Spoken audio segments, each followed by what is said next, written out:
I want to give a speech about gun crimes. Juvenile gun crimes should be stopped because it harms families, communities, and ruins young lives. When children go outside to play, they usually come back inside with a stick or a rock. But these days, children are coming back with knives and guns. Though it sounds funny, it is true and sad. How would you feel if you sent your child to school and they were subject to a school shooting or a stabbing? Shocked or scared, I assume. What if you found out that your child was in the culprit that was behind the stabbing and shooting incident? How would you feel then? Probably shocked and scared even more. These examples may be a little drastic, but there are real life situations that happen many times in a year during juvenile gun crimes. Juvenile gun crimes break up families and homes every year. Most people blame the parents for not raising their children the right way. In 2008, an estimated 60% of children in the United States were exposed to gun violence in their homes, schools, and communities within the last year. Approximately 46% were assaulted at least once in every past year, and 10% was injured in an assault. In 2010, there were 225 arrests for violent gun crimes, index officers for every 100% youth between 10 and 17 years old. The juvenile arrest rate, 10 to 17, has fallen 55% from its peak level in 1994. Articles like this stands to prove most people right. It is parents' fault for exposing their young children to guns at the house. Growing up in a city that has numerous gun crimes, I know how juvenile gun crimes are. They can devastate a family and ruin a neighborhood around them. Juvenile gun crimes should be stopped because it harms families, communities, and ruin young children's lives. The reason I'm bringing awareness to this epidemic is because everyone should know how juvenile gun crimes are. There are ways to stop juvenile gun crimes, and I will tell you on ways on how you can help out to put a stop to this epidemic before it's too late. Juvenile gun crimes are spreading every day and will continue to spread if it is not made. I was reading a newspaper article from Tennessee about a young teen who was being bullied at school, and he knew his father had a possession of a gun in the house. The teen took the father's gun to school one day and shot one of his classmates that bullied him. Shot his entire family to death, and then finally ended his own life. Devastation in its highest form. Juvenile gun crimes can cause harm to everyone involved in the situation, even if no one dies or gets injured.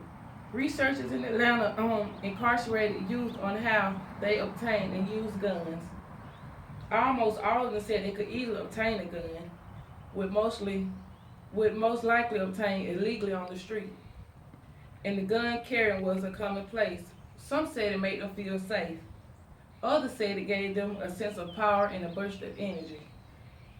Youth gun crimes are rapidly increasing with no signs of slowing down or decreasing anytime soon, according to the National Criminal Justice Reference Service. 45% or more teenagers have guns now than in 2014. In other words, the percentage is rising and law enforcement are at a loss for ideas. John Walsh of the hit crime TV show America's Most Wanted said, "If we as a people want to stop juvenile gun crimes, we have to grab it by the roots. And by the roots, I mean parents and guardians. Let's not punish our youth for the negligence of caretakers. Just think about what would happen if you took the time to help and stop this ongoing widespread of devastation. Let your mind wander. What if it was one of your kids who was heading down this certain path of destruction? Would you want your child helped well?" According to the Office of Juvenile Justice and Delinquency Prevention, it is currently supporting research on the causes that correlate to delinquency and has found a strong relationship among illegal gun possession by juveniles. By helping them, you can further their research to end those youth gun crimes. The OJJDC has a nationwide and global team of very educated personnel. They have been studying ways to decrease the juvenile gun crimes rate since 1974. Sponsors a Broadway decrease of research, demonstration, and training initiatives to improve state and local juvenile programs and to benefit the youth service agencies. There are many ways you can help to prevent, you can help lower juvenile gun rate as such. Programs for the youth to partake in after school and weekend shelter lost youth that look in the streets for guidance. Even a small donation to the OJJDP can contribute to the loss of the cause. In 2010, the OJJDP created a census which showed the total incarceration and death between 10 and 17 due to juvenile gun crimes since 2005. Sadly, both rates have increased, but not that much means that there is still a chance. Many people want to put their time and money elsewhere and not support a thing that is growing as rapidly as this one. But let's just say 1 million juveniles in the USA, and juvenile crimes are killing 75% of them.